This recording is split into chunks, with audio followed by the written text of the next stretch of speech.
my favorite parts, because then we can get some questions answered and talk about some of the specific kids that you're working with, or some of the specific kids that you have questions about. So my name is Jana Bromley. I am one of the occupational therapists with Common Communications. And so today I'm going to be talking about gross motor skills and how to stay active while we're kind of going through this cold snap here. And we still want to keep our kids moving and our kids active because we do need that for their development and for their growth. So again, if any questions come up, you can put it in the chat and we'll try to get to that at the end.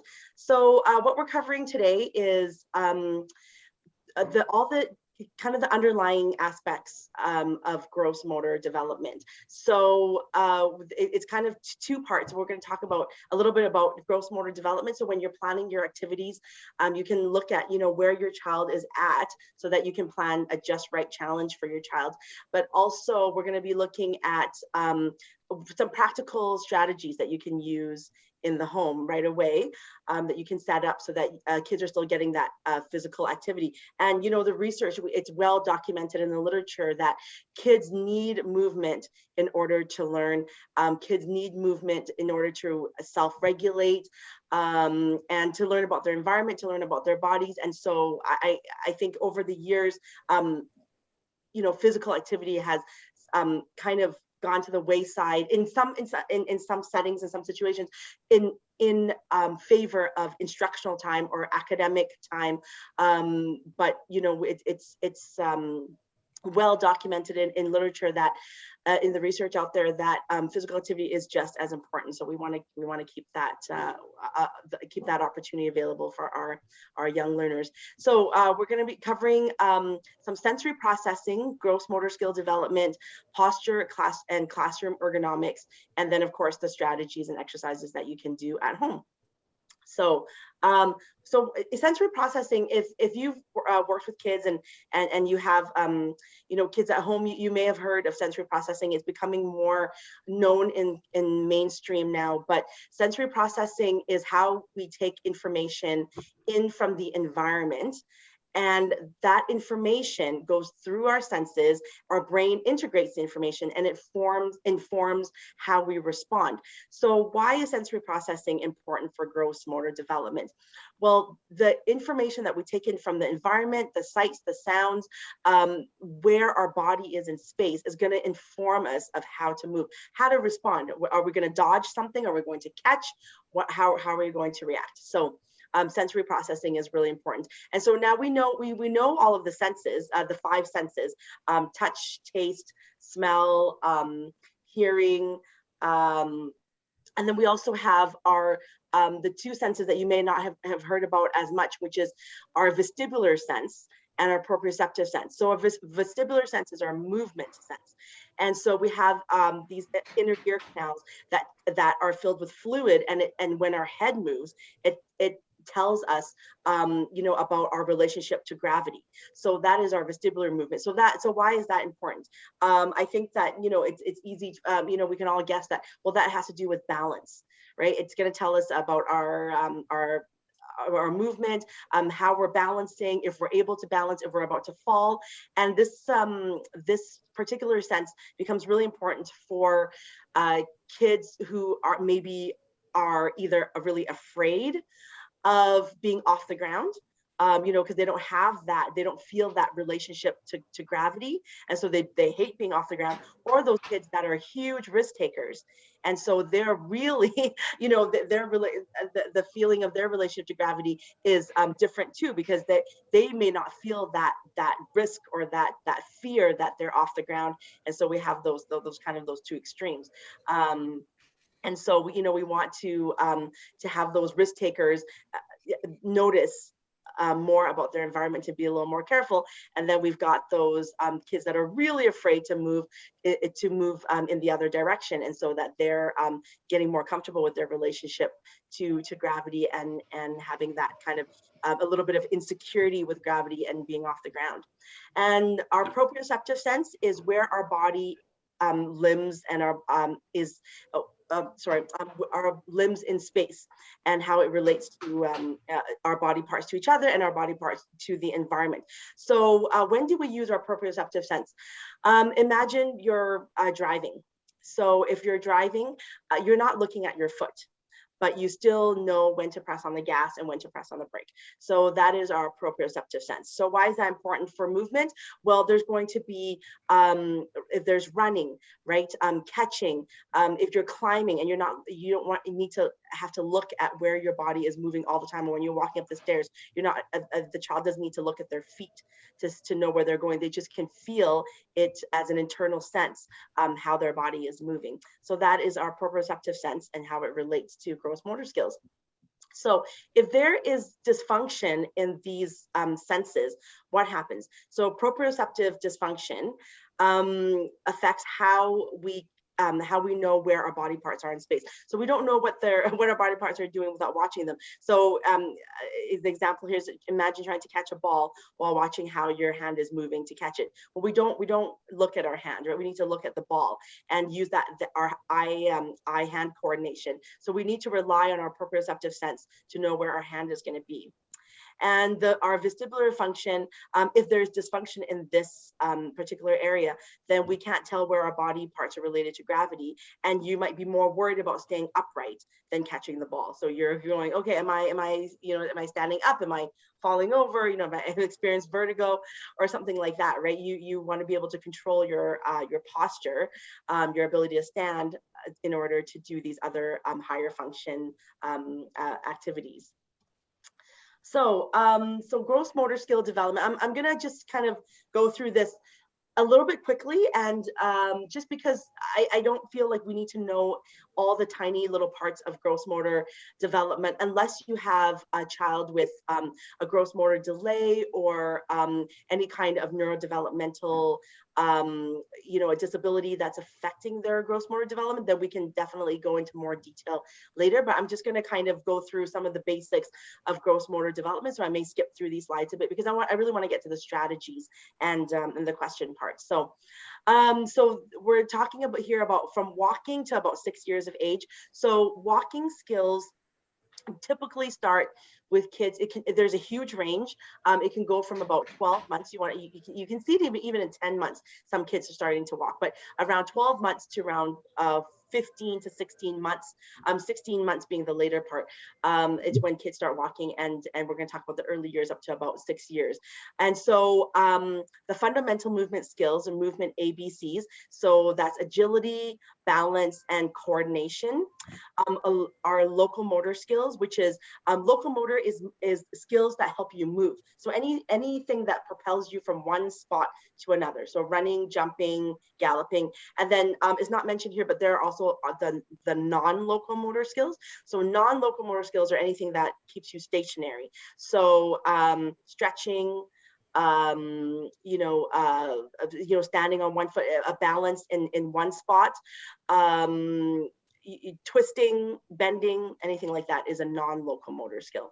And of course, ball skills are really important. Throwing, catching, kicking, striking, because these all tie in with the ability to use your hand-eye coordination and your proprioceptive sense, as we mentioned earlier. So, so for gross motor skill development, for well-rounded gross motor skill development, we want to encourage kids to do a variety of activities in the air, on ice, in water, and on land. So we want to basically give our kids experience with different types of terrain. When you're thinking about walking on snow, walking on ice, and the different muscles that we have to use in order to navigate these different types of environments. Walking on sand, soft sand, or walking on, hard ground. What does that feel like? And the different muscles that we have to engage, and kids have to, and all of us have to engage our core differently. And, we might have a wider base of support and put our hands up for walking on ice. And so we wanted to give our kids as much of a varied experience as possible. So air activities could be things like gymnastics, high jump climbing. These are great for vestibular input, as I mentioned earlier, because you are turning the head, you're flipping, you're upside down. So that is going to give them great vestibular input and develop that vestibular system. Ice, so skating, hockey, skiing, snowboarding, that is really great for engaging the core, because you do have to have a wider base of support. You might put your hands up, you figure out how to keep your body as stable as possible to navigate on ice and snow. Water is a fantastic way to give proprioceptive input, because anything you do in the water, swimming, paddling, is going to work the joints. It's going to work the joints like crazy. So you're going to get input into that proprioceptive system of where your body parts are in space. And you can do something on land, like lift weights. If you do it in the water, or if you have those barbells that you do for aquasize, and you have the resistance of the water, it really informs you of where your body parts are in space. So it's an excellent way to build proprioceptive skills. And then on land, of course, there's soccer, baseball, and tag, things like that are great for running, for cooperative skills, and for eye-hand coordination. So I'm going to quickly go through the movement ABC. So we mentioned each of these and how they apply into our everyday situation. So you have an idea of what it looks like in a practical sense. But agility. So I really like this because it's ABC, so it's easy to remember: agility, balance, and coordination. So agility is the ability to quickly change position to get from point A to point B. So example of that would be like an obstacle course or something, right? Or playing a freeze game. So you have to stop and start quickly. So if you have good agility, then you can do that quickly. It's like, I'm running, you say freeze, and I can stop right away. I don't need a bunch of time. Balance is, I think we all know what balance is, but it's to be able to maintain our center of gravity with the base of support with minimal sway. So there's dynamic balance and static balance. Static balance is being able to stand in one spot and balance on one foot. And dynamic balance is balance while you're moving. So like this example of a child on a balance beam, that would be an example of dynamic balance. And coordination is controlling all body parts while moving, while doing different activities. So coordination could be coordinating the both sides of the body. That would be bilateral coordination, or coordinating the top and bottom of your body too. So a great example would be like swimming, for example, right? You have to coordinate both sides. You have to turn your head while moving your arms. And so coordination is an important skill to have. So those are the movement ABCs. I'm just going to quickly touch on, so walking. I don't know if anybody has kids this young, but if we all have older kids, then when you're watching your child learn to walk, they have a really wide gait. Their feet are more than hip width apart, and then it starts to narrow as they get their center of gravity. If at the end you want me to go through any of these in more detail, I definitely can. Running. So if a child is having difficulty with running, or the running hasn't matured, you might see arms kind of really swayed out, and the body is not twisting. You don't see like the arms going with coordinating with the legs, and so the upper and body and the two sides of the body are coordinating, with different timing, and so you might see that with kids that are having a delayed locomotor skills in the realm of running. So as running develops, you'll see a longer stride, longer periods of non-support. Their center of gravity moves forward, so they can tilt their head forward a little bit and really run, and you're not afraid of them falling forward, and smoother foot contact. So you can see that just from the quality of their running, and arms closer to the side, so their arms are not out to help give them that wide base of support anymore. So jumping around about age 3, you can see kids jumping with feet off the ground. There's lots that you can do to kind of encourage this activity. what kids need to do is be able to stand on their tiptoes first in order to have that 2-foot takeoff. So kids that are having trouble standing on their tiptoes will have trouble with the takeoff. So if you can build in activities where they're doing lots of reaching, so at around 3 years old, or even when kids get a little bit, when kids are older and they have trouble with jumping, you can also work on reaching, maybe putting pictures on the walls where they have to touch the wall, putting like a basket up high where they have to take their things and put things in the basket, and they have to reach up. Those are going to really develop that the tiptoeing, and then help support the 2-foot takeoff.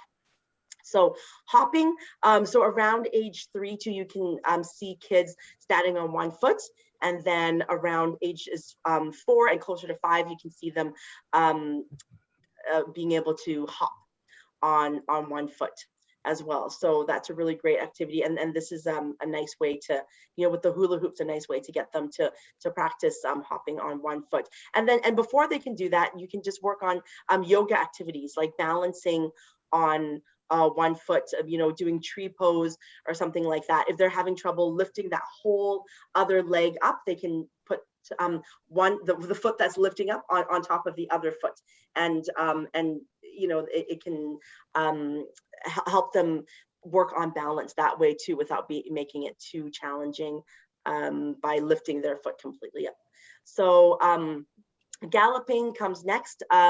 It's an exaggerated side step, so you see that too with kids learning how to gallop, and this is just a really great way to work on that bilateral coordination, because the 2 sides of the body are not doing the same thing. 1 foot leads and the other foot follows. So now they're starting to kind of isolate the sides of their body. It's not the same as clapping anymore. It's not the same as jumping 2 feet. Now you're starting to separate the sides of the body, which is tricky, because things like swimming are examples of where you would do something different with one side of the body and something different with the other side of the body. So propelling a wheelchair, I think that if anybody has questions about propelling a wheelchair, we can talk about this maybe towards the end, but it might not apply to everyone. So all right, so with throwing, now the next few slides, there's going to be a whole bunch of sort of developmental milestones that say, oh, okay, so you start by throwing with stage 1, stage 2. You have that in your handout. I'm not going to read through all of these. What I'm going to do is just kind of go through it and kind of ad lib at this point, and talk about different things that you can do with throwing to develop throwing skills. But I'm not going to go through each of the stages because it might not apply to everybody, and it gets kind of technical. But so throwing is of course, we know it's an important skill because it's going to work on hand-eye coordination. It's going to work on target practice and helping kids with aim. And another really great thing with throwing is if we're talking about sensory processing, how we're interpreting where our body parts are in space. Throwing is a great activity because you can't really, you can't see your arms. So the child has to work on figuring out how far the wind up is, depending on how far the person is. So it helps them to grade their force. It's like, how hard do I need to throw? I need to grade my force. So then I need a huge wind up for somebody that's far away. I need a smaller wind up for somebody that's closer.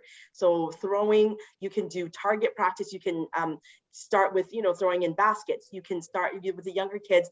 I just do a piece of paper. You can crumple it up, throw it in the garbage can, something simple. Getting a little bit older, you can do 2-handed throwing. And then a little bit older, you can do 1-handed throwing. And obviously, it depends on the child and where they're at and the individual child, because some kids, even at a younger age, they're really great at throwing small things into baskets or into a target. So you have to work with where your child's at. But you can do 2-handed throwing, 1-handed throwing, put a target on the wall, put a target on the floor, use bean bags. These are great ways to work on throwing skills and use different weights. Bean bags that are lighter, weights, a ball with like a medicine ball, for example, they're going to really have to grade their force and sink into their knees and their feet in order to throw. So there's some variety there with ball skills. Catching, so you can start with larger balls and do two-handed catching with kids, and stand a closer distance, and as they get older you can stand a little bit farther away. You can work on, and then decreasing the size of the ball too. So here in the picture they have a large beach ball, but then you can start to go down to a smaller ball, down to a tennis ball, if kids are really advanced, down to like a small golf ball, so that the eye-hand coordination is a lot more precise then, right? So you can start, so basically we are kind of going through these stages as it lists, but in a kind of a practical way that you can try with your kids. And then again, great way to introduce different weights of balls too. So balloon is a wonderful way of doing catching with kids when they first start out, because it's light, it's slow, and they don't have to really grade the force of how much they're catching, but you can throw up a balloon and they can just kind of really have the processing time, because a lot of times too kids need that processing time to be able to catch, right? Their reaction time is still slow, and so you can start off with balloon. A beach ball is a great way to start catching. Then you can do basketball, soccer ball, and then a tennis ball. Starting to go to decrease in size, varying the weights, and then varying your distance from them too, depending on what your child is able to do. So kicking follows a similar step to you start with 1 foot kicking, and the other parts of your body may not move. The child might be really stiff and kick, and then but what you want to see is more trunk rotation and a really purposeful kicking, and then they're going to move their leg behind them, and so that is another great way to develop proprioceptive skills, or the awareness of where your body parts are in space, because the wind up, right? It's like, how far do you wind up to throw? And it's the same thing with how far do you wind up to kick. So you can start with, really large balls that they can see easily, that they're not going to miss, and you can throw it to them, and then you can go down to smaller balls, and then they can eventually start to learn what to kick with both legs, and then having a running start to kicking, because that is a great agility exercise, because they have to run, slow down, stop, and then kick. So it's agility, balance, coordination. So kicking is wonderful for incorporating all those different types of skills. You can start by kicking a balloon. You can kick to a target. You can kick just across a line. See how far you can kick. So you can kick across a line of tape, and then eventually kicking to someone else. So here, this is how we can kind of grade the activity from the kind of the most basic to the more advanced ways. So striking, if anybody's if anybody has a little baseball fan, but is using a tool to hit a ball. So in the same sort of manner, you might start with a large ball and a large tool. So one of my favorite games to play with kids when I'm first teaching them how to do striking games is I use a balloon, and I'll take a paper plate, big paper plate, and tape it to like a paper towel roll. So both of the tools are really light. There's no chance of hurting anybody. There's no chance of hurting themselves. And so they just have this nice grip, nice wide grip too on the power grip on the paper towel roll. And then they've got a nice big target area on the plate, and then they just can hit the balloon back and forth. So that's a really simple way of starting striking before you move on to some of these trickier skills with using a bat, and things that that could potentially hurt other people or themselves. So that's a really great, and older kids find that fun too, that balloon racquetball game. So and that's another fun thing that I do as well is you can put things inside the balloon. So I've put like chickpeas in the balloon to weigh it down a little bit, just a few, and it makes a sound. It makes a noise too, so it kind of alerts the child to when it's coming. Or you can put like little beans or uncooked beans or rice in the balloon, which is really, really fun for them as well. So All right, so now we're going to touch on a little bit about posture and classroom ergonomics. So a few months ago, I gave a presentation. I don't know, some people might have been there, on fine motor skills and about printing and writing. And someone asked about how it relates to gross motor skills. And, you know, the two are really very related. And, you know, there isn't, gross motor skills is separate from fine motor skills. There's no such thing. We've separated so to make it easier to understand, but you have to have good gross motor skills to be able to do fine motor work. So good gross motor skills, strong gross motor skills, and strong core help you stay upright. So you don't have to worry about staying seated and falling out of your seat, so that you can concentrate on higher level work or fine motor detailed work. So you have to have good posture to stay upright. Your vestibular system has to be working to tell you that you are upright, right? So you want to have good posture and not you know, bending over. I think maybe we should all do a quick check right now in front of our computers to make sure that we have good posture. They're sitting upright, because I think the tendency is to kind of slouch over, you know, especially if we're typing or, you know, we're looking on our phone a lot, and it really moves our whole center of gravity forwards over time, right? And we don't want that. So the classroom rule. So the 90 rule is so 90 degrees at the hips, 90 degrees at the knees, 90 degrees at the ankles. Now this is something that it's what we aim for, but it's not, you know, it's not something that is completely realistic, because kids are going to move in certain ways. And now actually our new way of thinking about it is that kids can even be slightly tilted forwards, so that they can look at the hips slightly tilted forward. So it doesn't have to be exactly at 90 degrees, and they don't have to maintain that, but what we do want to aim for, almost 90 degrees at all those areas. But I think the most important thing about this picture is not necessarily, you know, all the degrees, but the fact that their feet are supported on the ground. So if kids' feet are dangling, they may feel that gravitational insecurity. They might be swinging their legs, and that's not going to be as helpful for doing fine motor work. So there's a note here that says, when the legs and core can efficiently stabilize the body, this leaves more energy for the upper body and the mind. So we really want to be anchored, I would say. Okay, so now we're going to get into strategies and exercises. So this is the part that I think is the most valuable, because then we can have some ideas to implement at home right away to help our kids stay active, stay engaged, and still get the physical activity that they need to function, to be able to self-regulate. And the last statistic I heard is that the recommended amount of physical activity for kids is at least 30 minutes a day. So a vigorous exercise. So we want that, especially in a time and a day and age where we are using computers a lot and on screens a lot. So what can we do? So not all these activities, you know, can be done in the home. Depending on your home, depending on your child. These are just ideas, and I want to discuss more ideas as well when we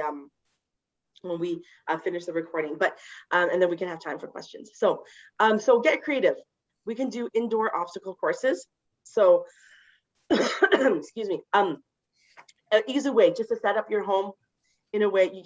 I really feel that it's important to get your kids involved at this stage, because they really need to be a part of it too. They can set up their obstacle course. You can come up with a theme around it. You know, sometimes we do a space theme or an ocean theme, and they have to swim, or whatever they're interested in, like a ninja theme.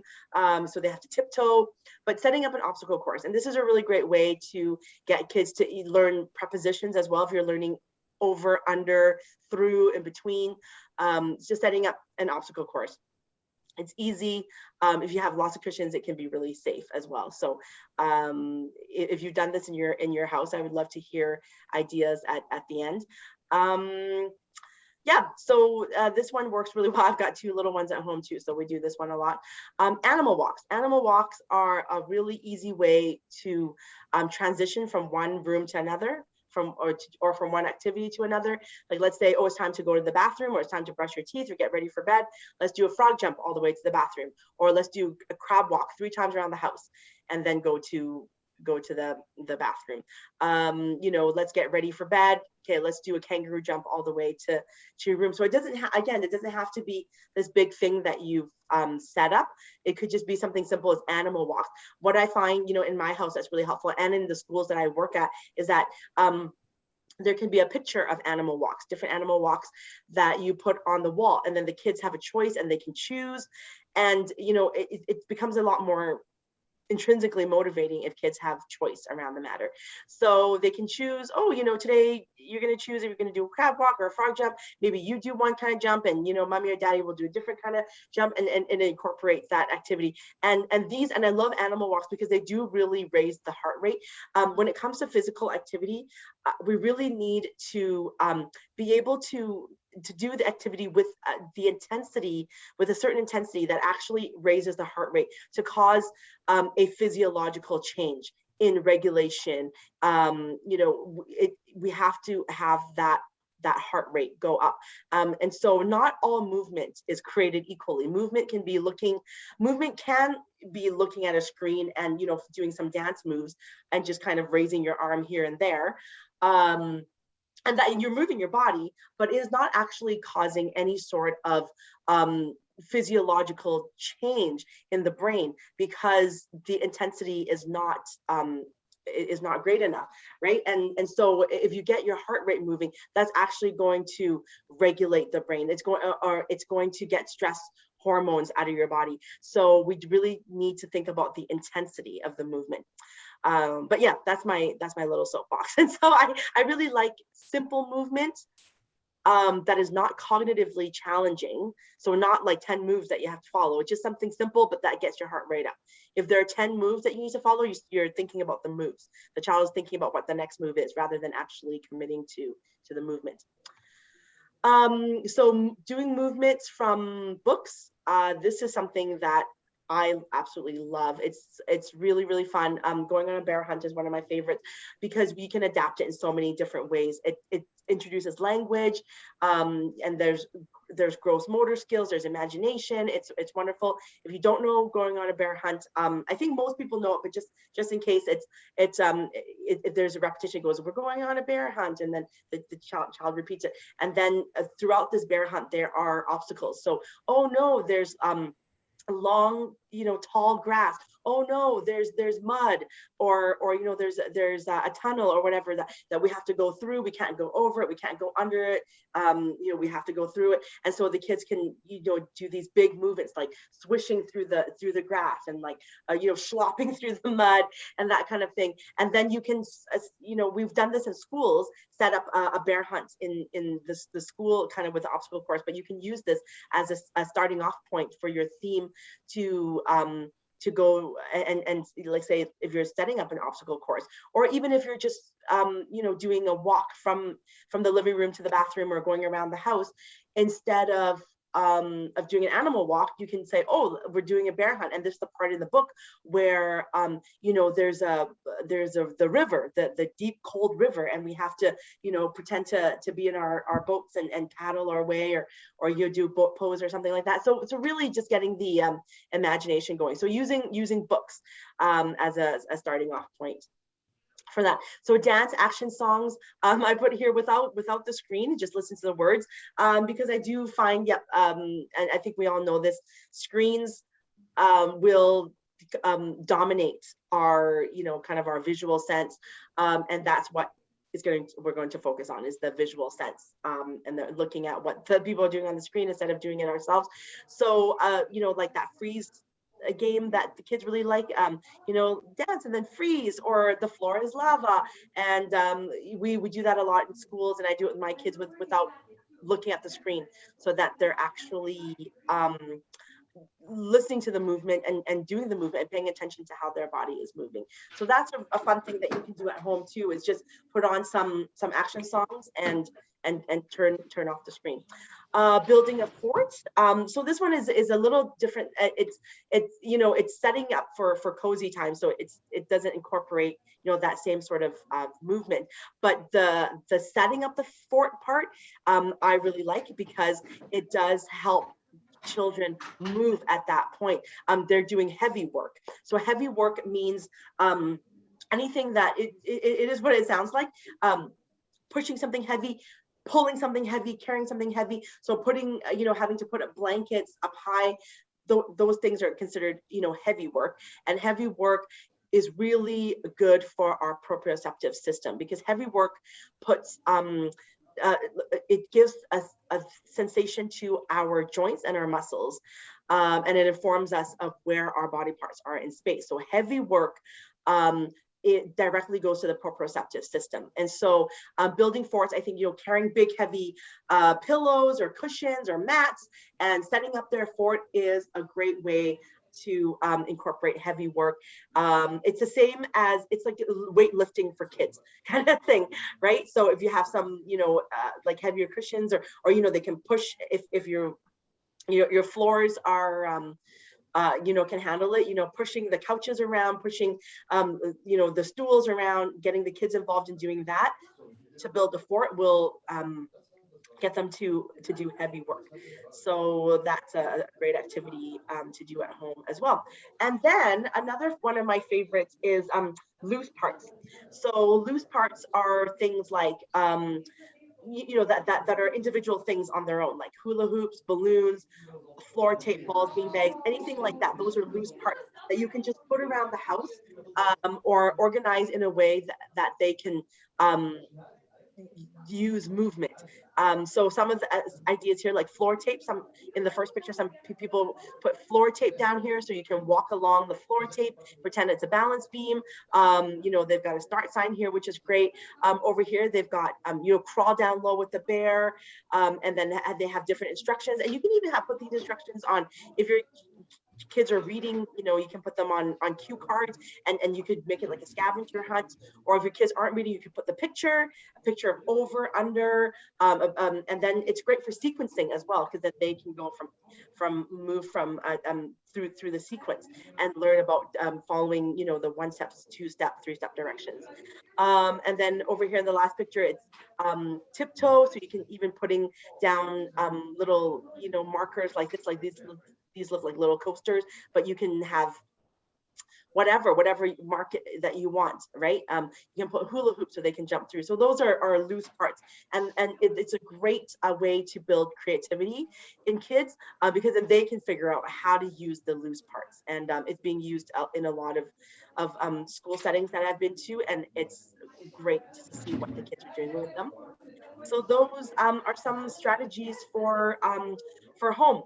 All right, I'm gonna just look at, see where we're at. All right, so it's already 1:40. So I'm just gonna fly through the next few exercises, and then we're gonna get a chance to talk at the end. So so body weight exercises, right? Like those, so yoga, push-ups. I talked earlier about heavy work, so pushing, pulling, carrying weighted objects. Building a fort is a great way to get these things done in a functional way in the home.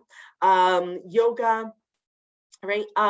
Compression. So compression is a lycra body sock. You may have seen that. It's sort of like it's this lycra material that's really tight, and kids can go inside and kind of push on it. It's a fun way to get heavy work done too, but it's something that you have to order. So if you don't have it in the home, it's not a big deal. You can get the same sort of effect just using like TheraBand or something. If they pull TheraBand or kicking on TheraBand, you can get the same. Those body socks can be pretty expensive. So, but if you have one, it's fun too.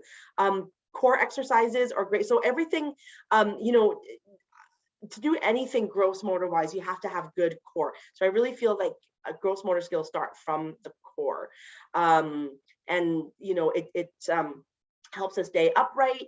It keeps our bodies strong. And so in order to move any of our other limbs, our legs, our arms, our head, anything like that, we need to have a stabilized core. If not, there is not going to happen. We're just going to worry about staying upright, not slouching over. We're going to be worried about our center of gravity. So everything has to start from the core. So how do we build core muscles? There's so many different exercises. There's just tons here that, you can read through the list here. So I'll just touch on a few, but, plank, great activity. You can play, a fun game for younger kids. You can say, oh, pretend you're the bridge, and a car is going to go underneath, or a train is going to go underneath the bridge. So that's a really, and hold it there. You can do it with your tummy facing down, or you can do it with your tummy facing up, like a crab pose, or a tabletop pose with your tummy facing up instead of down. Other ones are high knees. High knees are a great way too. So just standing on a mat and trying to raise your knee as high as you can, and maybe holding that posture. So you really have to engage your core too as well. Any activities that you can think of as an adult that you do to work on, like your abs, your ab exercise, ab muscles to have fitter abs, can apply for kids too, but be in a fun way. So toe taps, when I think about these exercises, I think that they're actually applicable for adults too. But toe taps is, that's an easy one. Lay on your back, and lift your head and your arms, and touch your toes, and touch the opposite hand to the opposite toe. That works on that cross coordination, so crossing the midline of your body, and that bilateral coordination too. So one side of the body meeting the other side of the body. The invisible bike, another one. This is, I love this, because this is something that you can do with your child as well, and it's a great exercise just for adults. But laying on your back and pretending that you're riding a bike. Right? Troll under the bridge, that's the same sort of idea that I was talking about earlier with having your child do a plank and having something, pretend that there's a troll underneath, or a train going underneath. All right, crab walk is sort of the plank where your tummy is facing up, and so it's really tricky actually, but you can kids can get lots of work into their joints, into the joint muscles, because they're weight bearing. Any kind of weight bearing exercises, like weight exercises, will put lots of input into the joints and the muscles, which informs our proprioceptive sense and gives you a better idea of where your body parts are in space.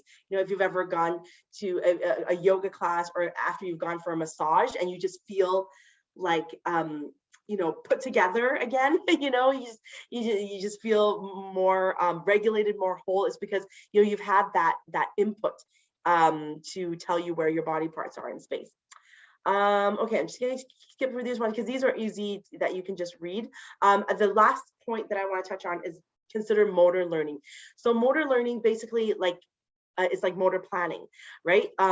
Children need to plan in order to get movements, from one place to another, to figure out how to do the movement. So our body learns new movement patterns by making mistakes, getting feedback from our muscles, and making connections until we're happy with the results. So, some kids need lots and lots of repetition, and they need different ways of learning. So, this is the area that, as occupational therapists or physiotherapists that are in the school, speech and language pathologists, can help break down the tasks for kids, or help the teacher or the parents break down the task for kids, because we can teach them all these things, but if there are difficulties with following motor patterns, with sequencing, with following directions, and with in our kids with our neurodivergent kids, for example, they may have delays in their growth motor development, and have difficulty learning the gross motor activities. So there are steps that we can take, such as using videos,